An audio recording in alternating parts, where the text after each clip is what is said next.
ছিল, যারা লড়াই সংগ্রামে ছিল, আমরা যারা জেল খেটেছি, 17 বছর দলের ঢাল হয়ে আমরা থেকেছি। বগুড়ার রাজপথে, ঢাকার রাজপথে ছিলাম, অসংখ্যবার জেলে গিয়েছি, অসংখ্য বাংলাদেশের ভিতরে মহিলাদের ভিতরে সর্বোচ্চ মামলা খেয়েছি। কনক চাপা এতদিন কোথায় ছিল? কনক চাপা এতদিন কোথায় ছিল?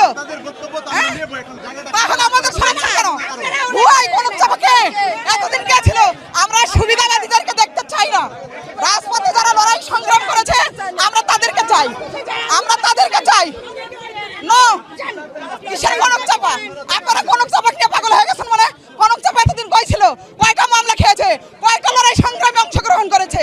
বলেন, উত্তর দেন। কবে দেখেছেন? আমার নাম সুরাইয়া জেরিন রনি, আমি বগুড়া থেকে এসেছি।